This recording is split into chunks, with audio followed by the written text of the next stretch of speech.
भारत एक लोकतांत्रिक देश है। इस देश को 1947 में आजादी मिली। इसका अपना संविधान 1950 में निर्मित हुआ और लागू भी। 1950 से लेकर 2023 तक करीब 73 वर्ष बीत गए, लेकिन यह विश्व का एक अजूबा देश है जहां आरक्षण रूपी एक बीमारी आज भी जड़ से लेकर छींक तक है। कहने में कोई गुरेज नहीं है कि आखिर यह आरक्षण लोकतांत्रिक इस देश को आगे बढ़ा रही है या फिर पीछे। लेकिन यदि आप गौर से देखें तो इस देश में आरक्षण रूपी एक कलंक है। इस कलंक को यदि आप देखेंगे और इस पर विचार करेंगे तो आपको लगेगा कि यह देश आरक्षण के कारण ही पीछे खिसक रहा है। यहां की राजनीतिक व्यवस्था इस प्रकार की है कि जो भी गद्दी पर बैठता है वह आरक्षण रूपी इस सर्प को जिंदा कर देता है। और यह सर्प विषहीन तो है ही, लेकिन इसमें विष भरे जाते हैं। सामाजिक उथल पुथल का माहौल कायम किया जाता है। जी हां, आज हम चर्चा करेंगे बिहार प्रांत की। बिहार जिसे सामाजिक न्याय की धरती कही जाती है। यहां जयप्रकाश नारायण ने सामाजिक न्याय का जो नारा दिया था वह आगे चलकर लालू प्रसाद एवं नीतीश कुमार के बूते आज पककर खिल रहा है और फसल भी उपज रही है। लेकिन यह एक ऐसी फसल है जो बिहार को विध्वंसक राह पर ले जाने के लिए तैयार बैठी है। जरा गौर से आप सोचें कि बिहार में अब आरक्षण 75% है, अर्थात 100 में 75 लोग आरक्षण के बलबूते बहाल होंगे नौकरियों में। केवल 25% लोग ही अपनी मेरिट से बिहार में नौकरी प्राप्त करेंगे। इन 25% की बहाली भी सटीक तरीके से नहीं होगी। इसमें भ्रष्टाचार रूपी जो दंश है, जो भ्रष्टाचार रूपी सर्प है, वह अपना विष अवश्य उगलेगा। अर्थात भ्रष्टाचार के बोलबाला के बीच 25% प्रतिभाएं बिहार में 100 में सफल यदि होती है तो बिहार की कानून व्यवस्था से लेकर विकास की व्यवस्था चलेगी। आखिर 100 व्यक्ति में 75 व्यक्ति आरक्षण से चुने जाएंगे। इनमें मेरिट क्या होगी यह तो भगवान ही जाने। बिहार की जो व्यवस्था है वह व्यवस्था लुंज पुंज होने वाली है। लेकिन राजनीति ऐसी चल रही है कि कोई भी राजनीति दल इस आरक्षण का विरोध नहीं कर पा रहा है। जहां लालू प्रसाद यादव ने 1990 में और बीपी सिंह ने केंद्र में प्रधानमंत्री रहते हुए इस मंडल कमीशन की आग को ताजा किया था, लेकिन किसी को यह नहीं पता था कि यह आरक्षण और बढ़ेगा। यह सर्प के आकार का आरक्षण बिहार को विध्वंस की राह पर ले जाएगा। अभी अभी जातिगत गणना हुई है। इस गणना के परिणाम भी आए। जिसकी जितनी आबादी उसकी उतनी भागीदारी का नारा भी महागठबंधन की सरकार ने दिया। लेकिन जरा आप सोचें कि बिहार की जो सामाजिक बदलाव की बयार थी वह आरक्षण की इस आग में झुलस जाएगी या नहीं। यदि आपको लगता है कि यह नहीं झुलसेगी तो कुछ उदाहरण मैं आपको दे रहा हूं, उसे जरा गौर से देखेंगे।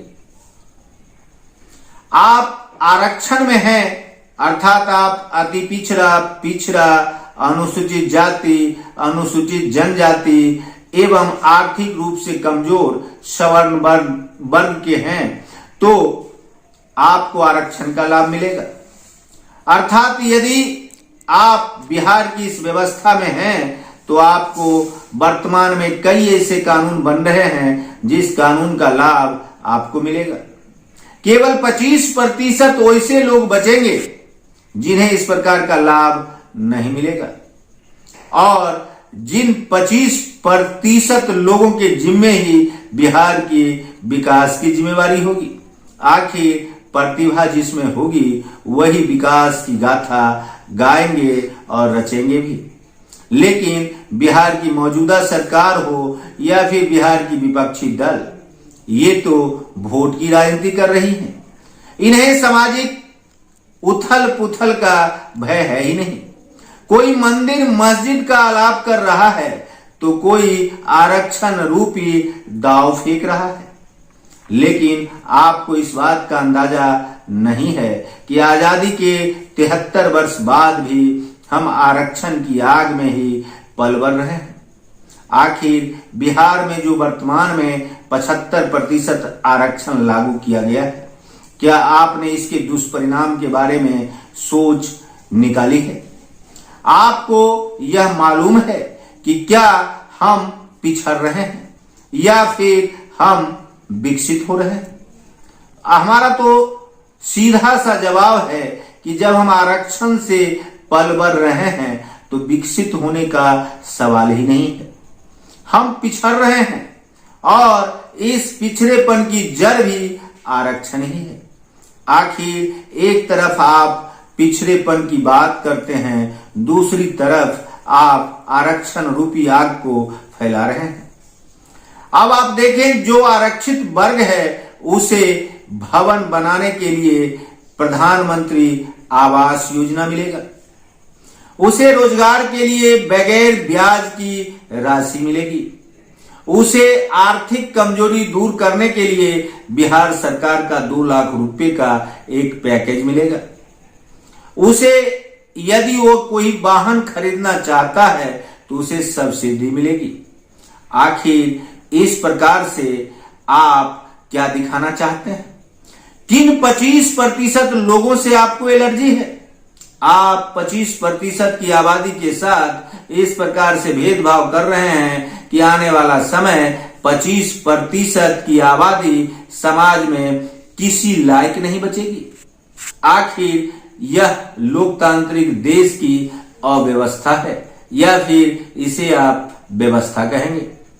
सोचकर देखें तो आपके स्कूलों में आरक्षण से शिक्षक भरे जाएंगे, आपके स्वास्थ्य व्यवस्था अर्थात अस्पताल में आरक्षण रूपी चिकित्सक आएंगे। क्या वे आपकी जिंदगी को बचा पाएंगे? जरा सोचें, क्या आपके बच्चों को वे सही शिक्षा दे पाएंगे? यदि नहीं तो फिर यह आरक्षण रूपी एक श्राप, एक अभिश्राप आप बिहार में 75% पर क्यों ले जा रहे हैं? यदि आपने वोट बैंक की राजनीति की है तो आप 100% कर दें। यहां बिहार में रहने वाले सामान्य वर्ग को बिहार से बाहर कर दें। यदि आप ऐसा नहीं करते हैं तो क्या 25% की आबादी 75% आरक्षण रूपी दंश को झेल पाएगा? यदि नहीं तो फिर इसका जवाबदेह आखिर कौन होगा? कल तक नीतीश कुमार को सभी वर्गों का प्यार मिलता था, लेकिन 75% आरक्षण के बाद एक बात तय हो गई कि जिन वर्गों को इन्होंने आरक्षित वर्ग में लाया है उनका प्यार तो इन्हें मिलेगा, लेकिन 25% की जिस आबादी को इन्होंने आरक्षण से अलग कर दिया है उसका लाभ इन्हें मिल पाएगा या नहीं। यहां एक बात सोचनीय है कि बिहार का जो विपक्ष है अर्थात बीजेपी एवं अन्य दल, वे भी इस मुद्दे पर आलाप प्रलाप कर केवल चैन की नींद सो रही है।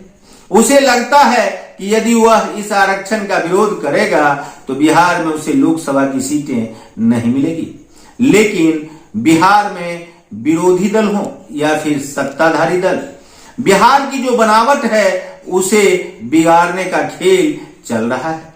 किसी भी लोकतांत्रिक देश में अच्छे कदम अवश्य उठाए जाने चाहिए, लेकिन सामाजिक उथल पुथल के लिए यह आरक्षण रूपी नाग अब विभत्सक रूप लेता हुआ नजर आ रहा है। आप सोचकर देखें कि आप यदि अग्री जाति से हैं तो आपको किसी प्रकार की कोई सुविधा नहीं दी जाएगी। मेरी नजर में यदि बिहार की यह व्यवस्था आगे चलकर पूरे देश में लागू हो गई तो आखिर 25% जो आबादी है वह किस कोटि में आएगा? वह तो अल्पसंख्यक हो जाएगा और वह सारे प्रतिद्वंदी दल से उसकी ही लड़ाई होगी। आखिर इस प्रकार की लड़ाई के लिए जिम्मेवार कौन होगा?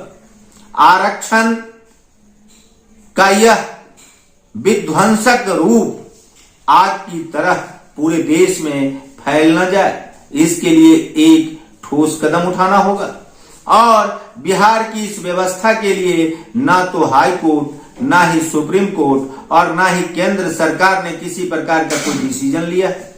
ऐसे में सवाल उठता है कि क्या हाई कोर्ट, सुप्रीम कोर्ट एवं केंद्र की सरकार की भी रजामंदी बिहार के इस 75% आरक्षण रूपी जो प्रलाप शुरू हुए हैं, जिसे लागू कर दिया गया है, इसमें रजामंदी है?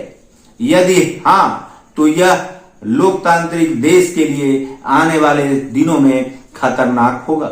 यदि नहीं तो फिर केंद्र की सरकार हो या सुप्रीम कोर्ट के न्यायाधीश इस संबंध में कोई डिसीजन क्यों नहीं कर पाते हैं? आरक्षण एक सीमित आबादी को मिलना चाहिए, न कि आरक्षण पूरी आबादी को। जो वर्ग आर्थिक रूप से कमजोर हैं उन्हें यदि आरक्षण मिलती है तो यह एक सराहनीय कदम है, लेकिन भारत एक ऐसा देश है जहां बिहार एक ऐसा प्रांत है जहां 100 में 75 लोग आरक्षण के कोटे में आते हैं और जिसकी जितनी आबादी उसकी उतनी भागीदारी के तर्ज पर बिहार भारत का इकलौता राज्य है जहां 75% लोग पिछड़े श्रेणी में आ रहे हैं और मात्र 25% लोग से इनका टकराव है। टकराव इस बात का है कि इन 75% को 25% लोगों के समानांतर बनाने के लिए विभिन्न प्रकार के कल्याणकारी योजनाओं का लाभ दिया जा रहा है और इस 75% का जो आकलन किया गया है, सर्वे किया गया है, यह पूरी तरह से विध्वंसक है और पूरी तरह से ईमानदारी से नहीं किया गया है। फिर भी लोग अपनी सुविधा के लिए अपनी संख्या के हिसाब से नीतीश कुमार की सराहना कर रहे हैं। कारण है कि वे लाभ लेना चाहते हैं। अब सोचनीय बिंदु यह है कि एक तरफ आप यदि SC ST को गाली देंगे तो आपको जेल जाना होगा, एक तरफ SC ST को अपने जीवन यापन के सभी सुविधाएं 73 वर्षों से मिल रही है। अति पिछड़ा और पिछड़ा वर्ग को भी यह सुविधा बिहार में उपलब्ध हो रही है। ऐसे में सवाल उठता है कि क्या समाज में बदलाव का यह नजरिया सही है? यदि हाँ तो फिर आने वाले दिनों में इसका खतरनाक रूप भी देखने को मिलेगा। यदि नहीं तो इसे रोकेगा कौन? इस प्रकार के सवालों के बीच हम फिर आपके बीच आएंगे। तब तक देखते रहिए संजीवनी बिहार और पाते रहिए नई नई जानकारियां। हम हैं संजीव कुमार सिंह और आप देख रहे हैं संजीवनी बिहार।